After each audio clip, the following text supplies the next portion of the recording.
right, guys, welcome back to another video. We are going to be talking about Concord today because Concord seemingly is getting worse and worse as the days go by, as we get more information about this game. Just how much of an abysmal failure it has been. And obviously we saw the closing of Firewalk just the other day. We have some more information on that and what the CWA, the Communication Workers of America, believes what Sony is trying to do. So we will talk about all of that stuff. But Concord itself, just from the very start, has basically been set up to fail. It was a failure of a development. It was a failure of a launch. And the management at Sony sent this thing out essentially to die, in my opinion. You could have seen this writing all over the wall before this game did go out that it was not going to do well. Basically, nobody played the beta. That when the game launched, even less people were playing it. They shut it down within about a week. There was lots of talk about the studio that was creating this game with the toxic positivity and not taking any sort of critical feedback on things like the character design, which was absolutely abysmal, and what gamers wanted from a game like Concord. They basically pushed all of that away. Studio has been closed down, and PlayStation, I think at some point there, was basically looking at their acquisition of Firewalk, and this is just my opinion, but looking at the Firewalk acquisition and looking at the development of this game and thinking this thing is not going to be doing good, but we have to push this out and just give it a chance. And when they did push it out, as I said, they closed it down right away. Then they said they were going to potentially bring it back out, and people were thinking it was going to be like a free-to-play style of game. There were updates in Steam that happened after they had closed Firewalk down, or after they had closed Concord down, and people were thinking, okay, they're getting ready to bring this game back for free-to-play and try to revitalize it, even with how low of a chance that would work. But that obviously didn't happen now with the closure of the studio. Now we have some more confirmation about a couple of things here. How much it costs to create this game, which Colin was right. It seems like that it was up to about $400 million, even though mainstream media, you have people like Christopher Dring that came out and were basically saying that Colin is absurd for thinking that it would cost $400 million. Now they kind of look pretty bad, and you can tell that they jumped to conclusions where he had no real reason, I would say, to make up a $400 million price point, especially as him being a PlayStation guy. So all of the stuff is coming out here.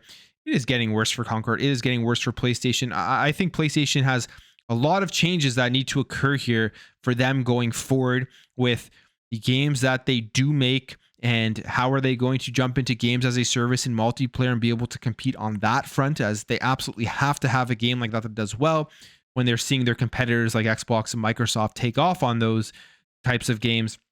So lots of stuff in the future of PlayStation that will be interesting to see how they handle it. But we do have this here. That was just my, I guess, opening ramble on what is going on in this situation. We do have this here.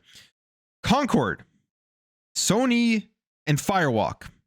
They apparently were closed down, or Firewalk and Concord was closed down to further its monopoly in games. This is what the Communications Worker of America is claiming on their decision to close Firewalk, and Neon Koi, as we know, was working on mobile stuff. Here is what they say. They say, collective bargaining not only allows workers a seat at the table to bargain for their compensation, but also a voice on the job to have a say over how workers will be impacted by job cuts. And Firewalk's first and only release was Concord, a live service shooter which Sony signed early in development for an initial $200 million, according to Kotaku, and we'll get into that further after. And sources claim that the amount wasn't enough to cover the game's full development. But then you have the CWA here saying that Sony's decision to dissolve studios outside their walled garden of PlayStation exclusive content, rather than making games that have to compete in the highly diverse and competitive mobile market, should be a cautionary warning sign of Sony's interest in furthering their monopoly position in the video game industry. And the CWA plans to raise the anti-competitive impacts of Sony's increasing monopoly and monopsony power with the appropriate antitrust regulators, policymakers, and stakeholders. So this is not going away. This is actually getting far worse for Sony, as there are going to be complaints here somehow that they shutting down this studio.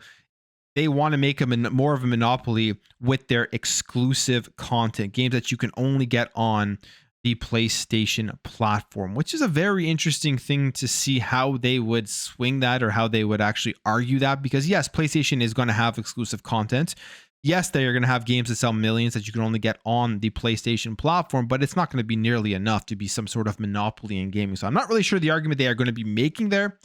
But it is interesting to see the turn of events here after Firewalk has closed down. Firewalk was set up to fail. I mean, there should have been people pushing back on the character designs. There should have been people pushing back on the premise of the game and what they were going for, and actually creating a multiplayer shooter that gamers wanted to play that would potentially pull them away from some of the stuff that they were already playing, something that just did not happen because of the toxic positivity that we did hear about from happening in that studio.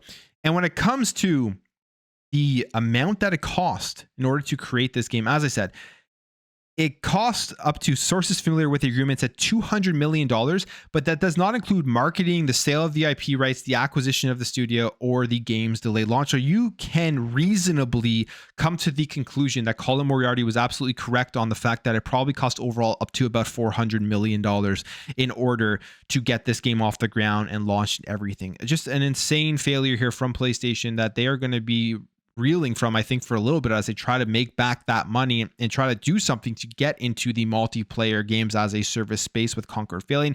You have to ask, why do they cancel games like The Last of Us and the Spider-Man and the Twisted Metal, which even if those games weren't resounding successes, I think they would have easily made some money compared to what Concord did here, where they closed it down after a week. And what was very interesting about this, out of everything, was you had the mainstream guys come out right away, basically calling out the claim that it cost $400 million. Christopher Dring notorious for just some interesting, weird, bad takes that he puts out there. This was an exact response to people asking about, could it have cost $400 million? And just people talking about this and making content, all that type of stuff. He says, because no game has that dev budget. The press reports are the laughing stock of the industry. Concord didn't even get any above the line marketing spend. That was his initial response to this. You also have Tom Warren saying, I'm amazed, but also not amazed that publications have run with this number.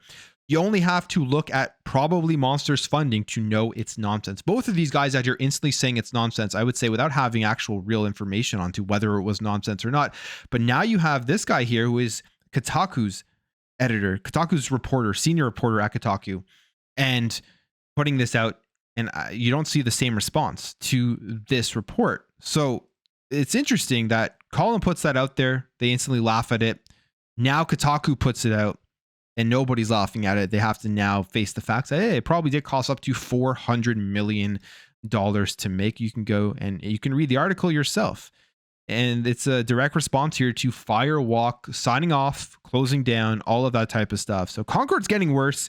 The whole situation is kind of crazy, and we will see what PlayStation does. That's what I am honestly most interested in. Like, I don't care about dunking on Concord. I don't really care about dunking on the devs or anything. How is PlayStation going to respond to this entire thing? What are they going to do for multiplayer and games as a service? Because they absolutely do need something in their repertoire that brings in people from multiple platforms, brings in people from PC, and makes them a ton of money. Yes, they have Helldivers 2, but that was from a studio that they made a second party agreement with.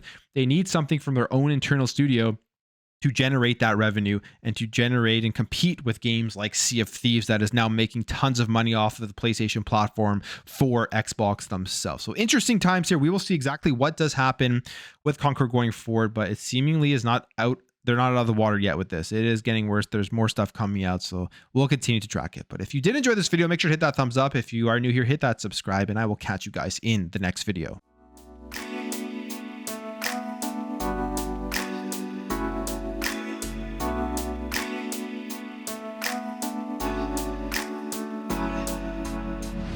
Bye.